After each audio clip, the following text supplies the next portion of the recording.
Hey, I just want to look at the settings of targets in this case, the initialization of settings. I've got the user manual open here. There's a diagram in the appendix. You can see that a game object with a target, in this case, look at cube health dual. Yeah, it has a widget ID and it's attached to a game object, the cube. So this is attached, our cube has a target. When it wakes up, it registers with the display manager. This spawns an instance of target reference widget canvas and adds to target screen canvas. So you got this prefab. Look at the prefabs on the display manager. It takes this health dual tag and it finds this prefab, the health bar panel fade dual, which has a widget. It's quite important. You have a canvas with a widget on. This is anything you add to that is fine. It's now a canvas prefab, a widget prefab, because it has a UI widget on this canvas. When this registers, the first thing it does is spawn an instance for that game object. It spawns an instance on the target canvas screen space, returns a widget reference to the target of this instance, and the widget reference is also held by display manager for frame updates. It also has the display manager has a pairing of the target and the widget, and basically using a collection of the targets, it can see their widgets references. And it updates their positions, etc. Frame by frame. Every frame it's doing an update of those. Have on the actual health panel fade dual is beneath the widget we've got two value bars. These value bars here, we've got this one is the top value bar and this one is the bottom value bar. You can turn those around. Whoops. And then to make this easier, what we've then got is the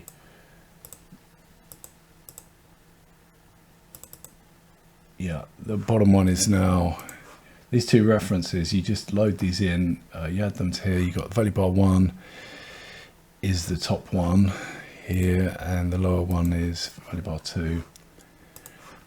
They're referenced on the UI widget, so anything with a handle to that can then access the value bars and change the values, which means the target can do this. If you have a reference to the target, that's what the pop-up script is doing. This script here, test script attached to, has a reference to its target. It's using this to populate make changes to the value bars via its reference to its widget once it's spawned. Okay, so one thing you'll notice is the value bars have initial values. Now say I set this to 1000. You have an option to set the current to the max and also slide in from 0. It's just that kind of slide in from 0 effect you sometimes see, where the health fills up on new NPCs quite fast. It's just sliding into the actual value. We'll leave that off. This set current to max, you can start it at 0. I could start it at any number, halfway or just 0 is fine. So this one's starting at 0 and this one is set to current max. So what you will see now is the lower value bar will be full and the top one will be empty on initialization. Yeah, you can see that slowly it will fill up depending on the numbers. Because I set it to 1000, it's really obvious on the high bar. The actual numbers make more sense for a 100 scale. It's using numbers that will quite quickly get you 100. We can make it 200 and be a bit slower. We can start it halfway. So now the top bar will be half full at beginning and will move quite more obviously with its changes.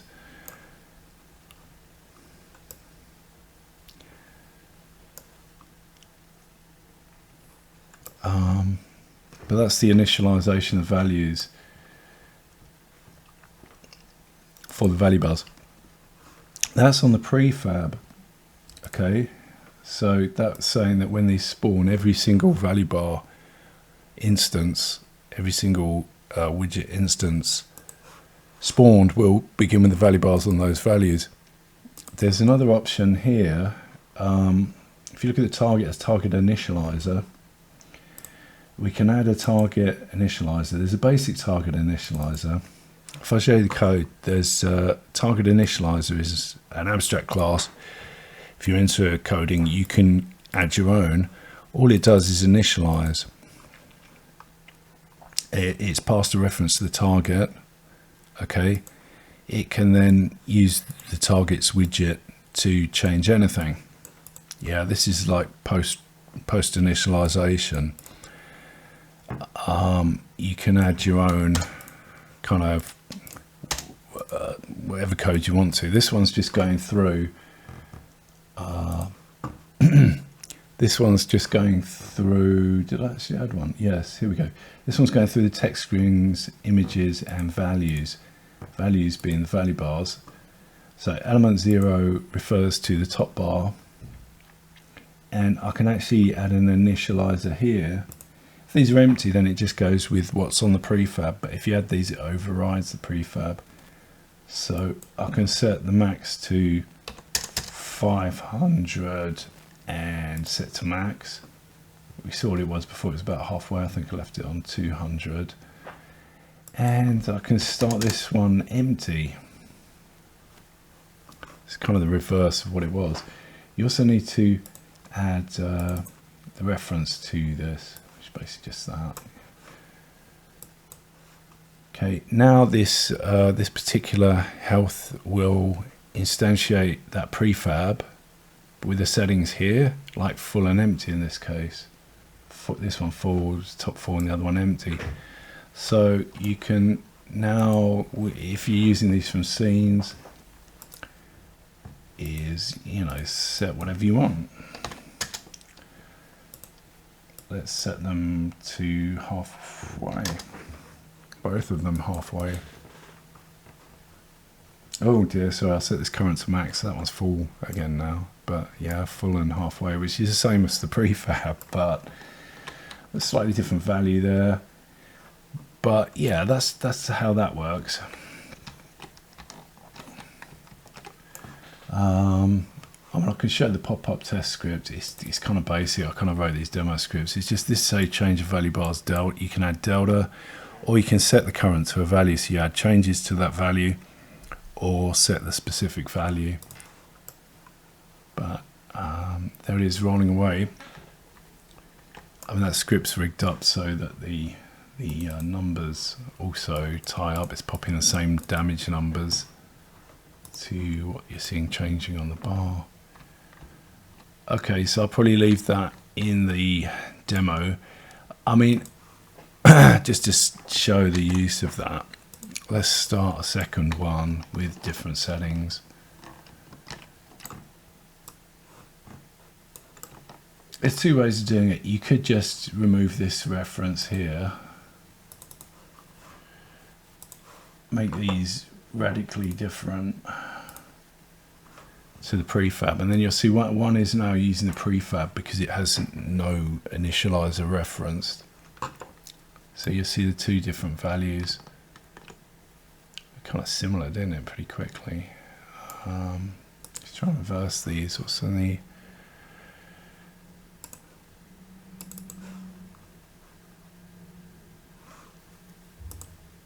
we got let's make the lower one start at max in the prefab and the other one start at 0.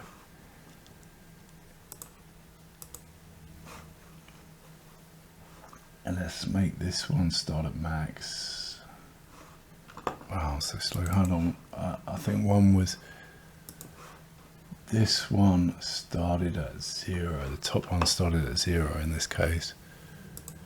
So we want to reverse that. We want the top one to start at full and the second one at 0. So this should now be the reverse. So I'll set it at 50% still. So let's have a look. See if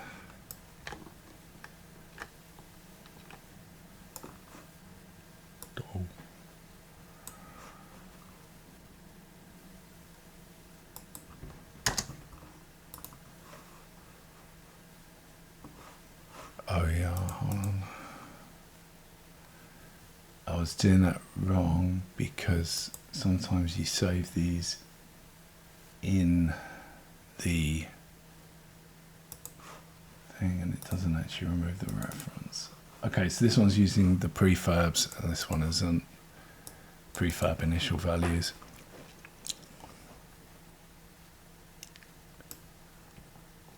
There we go, empty and full, full and empty. Okay, or they can both have different initializer values.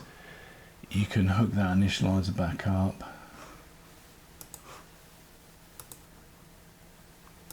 Make sure it's this one.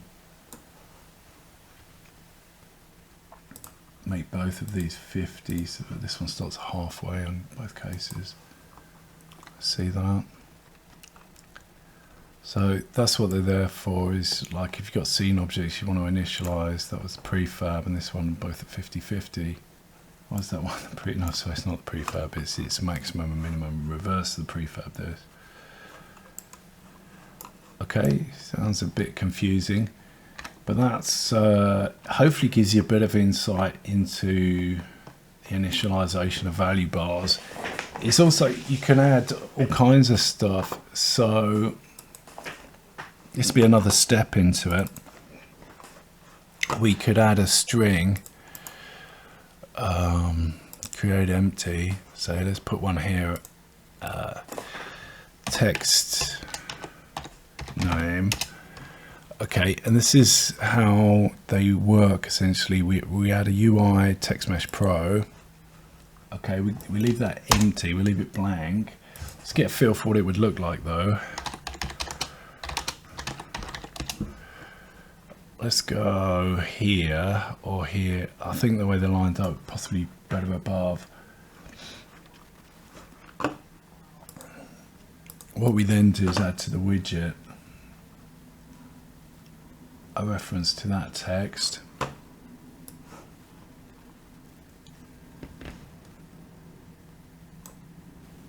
Okay, so as that's added to the prefab, now they should both say hello, I'm text. Yeah, so both bars will now say hello, I'm text. What's good about the initializers, for instance, that we're looking at here, is that with one initializer, the element here is high. This is the actual string. It's quite a simple kind of thing at the moment. That's these are abstract. You can, you know, add whatever you want. Hi, I'm called Roger. What you should do is now overwrite that text on initialization with their different names or whatever you wanted to put in there. Hello, I'm called Roger. Hi, I'm David. Maybe we could, because that didn't wrap too well. So you can see it could be completely different, but you can see how that's working.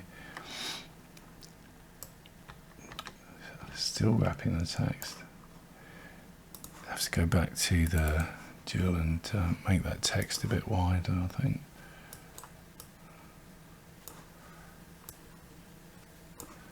Let's try that. That's just design stuff. It's totally up to you how you set that up. You can add different fonts to it, whatever. But this is like, say you got your character names or whatever. You can do this from script rather than initializers. Once you've got the handle, it's just a simple way of doing it automatically using these initializers, or write your own kind of code that you want to access everything. It doesn't have to be in an implementation of an initializer either. You can, once you have a reference to the target, you can access these anything on its widget by code using whatever code method you like, but that's one way to do it. You can add sprites to them. Not sure how good that's going to look.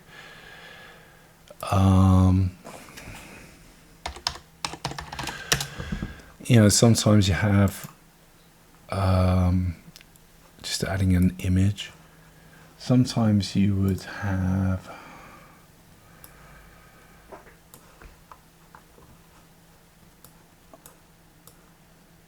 like an identifier for a character or something.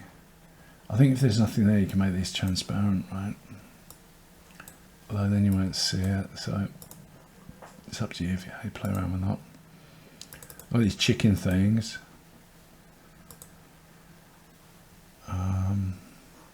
So that'll make them chickens.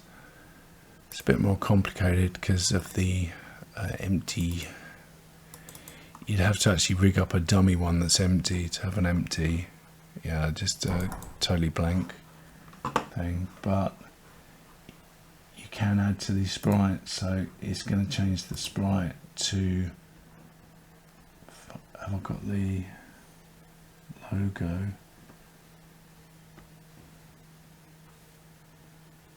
Oh, I don't know, it's daft, like a circle. I don't have a lot of sprites loaded. I thought I had the company logo, but I don't. So that one's going to overwrite the chicken with a knob. Let's just see how that looks. And the other one's just going to have the chicken from the prefab. Oh, that didn't work very well. Oh no. Because you have to, on the widget, back to the prefab, I didn't add the image to the list of images referenced by the widget. Yeah, so the widget has to have these references, and it's these element numbers that the initializer ties in with. So this one has the knob, so now you'll see the sprite change. So whatever you have, like identifiers or anything, you can control those all from there. So one's a chicken and the other has been changed to a circle. You can add more text. We could put level numbers inside the circle, all this kind of stuff.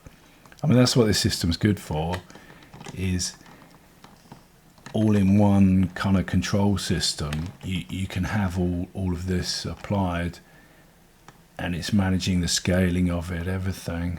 So you see how it fades out in and out, that's the scaling of it.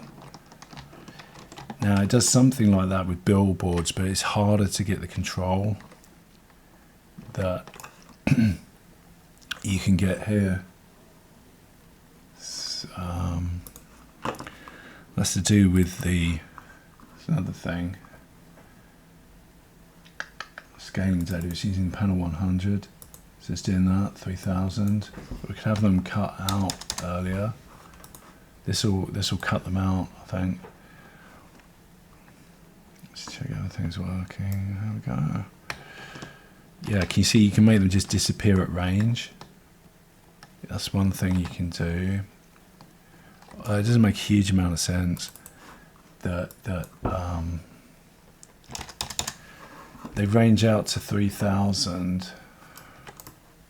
More, and then they will disappear when they get too small. They've disappeared. It's based on this curve. This curve didn't have to be to 0. It could be up here. So you see a bit of a bit of line out. There's all kinds of scaling features. It's not scaling so much, and then it disappears. So it's quite sensitive. This, you need this quite close to 0 actually to get it.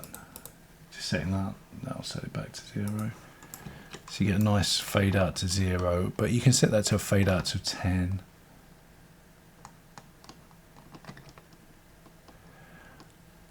I think what you might be, there might be some saving of these. There's scripted infos. I think naught means it never disappears. So we must have been at 3000 already, but I think it gets to 3000 away quite quickly.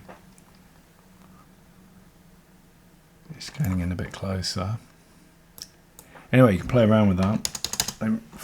I'll probably do another one to look at the scaling in more detail. But it's there. I think there's potentially an issue that the scaling, I can't see it happening so much. Why did I change that curve? So I've got that curve, is now there. I still only 45. Why don't it go straight down to 0?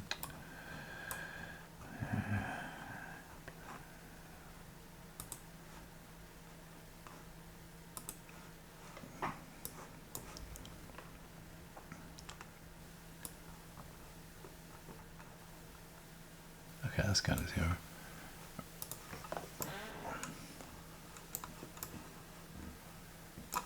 Let's make this 2000. Okay, so that's, yeah, it's a bit, keep me a bit painful because it's just, there we see we've got the scaling back. There we go. That's what it's good for. You can scale these kind of targets so that how you can play around with that, get a nice feel for what looks good at range, what doesn't. As you zoom around the objects, you get closer to them. Anyway, this is more looking at the initialization of the values.